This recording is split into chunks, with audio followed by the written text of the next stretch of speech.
This is the Education Business Podcast for all founders and business owners in the education sector.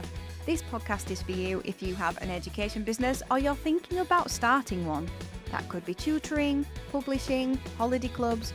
It really doesn't matter. You're in business and you're also in education.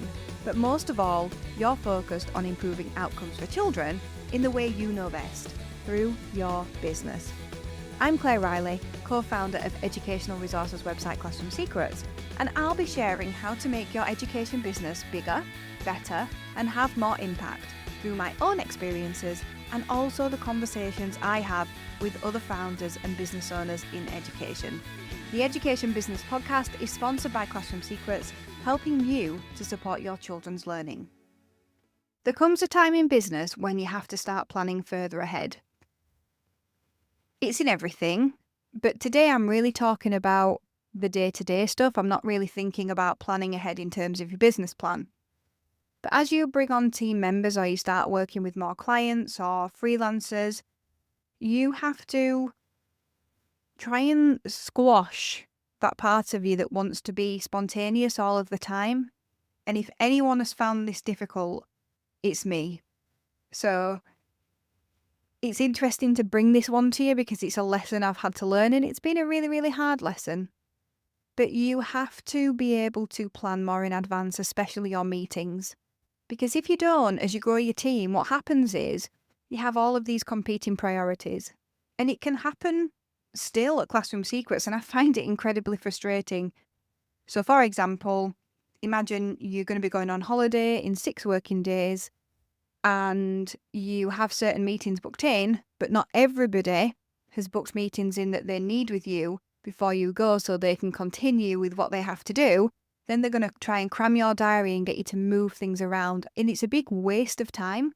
It wastes your time trying to rearrange things. It wastes their time. I use Motion, so Motion will tell me, yes, Claire, you can finish these tasks before you go on holiday. And then all these meetings gets booked in. And it says, no, Claire, you can't do these tasks now before you go away. So it's very difficult for time management if we're not willing to plan ahead.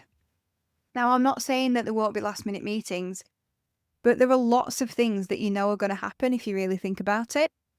And so get into that habit. And the reason why I wanted to bring this as a tip is I remember the transition for myself, but when Ed and myself are working with other founders, we see that happening. One of the things that can be difficult for founders we work with in the first place is getting to grips with working with a calendar that really drives when you're doing things. And I remember that struggle myself. I used to work on my own and I didn't have other people, so I didn't really need to be aware of the time. I was just lost in it. But that's not how businesses work when you've got other people and it's not just reliant on you. So it is this step-by-step process of maturing in business when it comes to planning ahead, operational things, the day-to-day things. It's actually not freedom draining like you think it is. The structure actually gives you more freedom, especially as a founder in the long term. Thank you for listening to the Education Business Podcast. This podcast is sponsored by Classroom Secrets. To find more resources to grow your business, visit classroomsecrets.co.uk.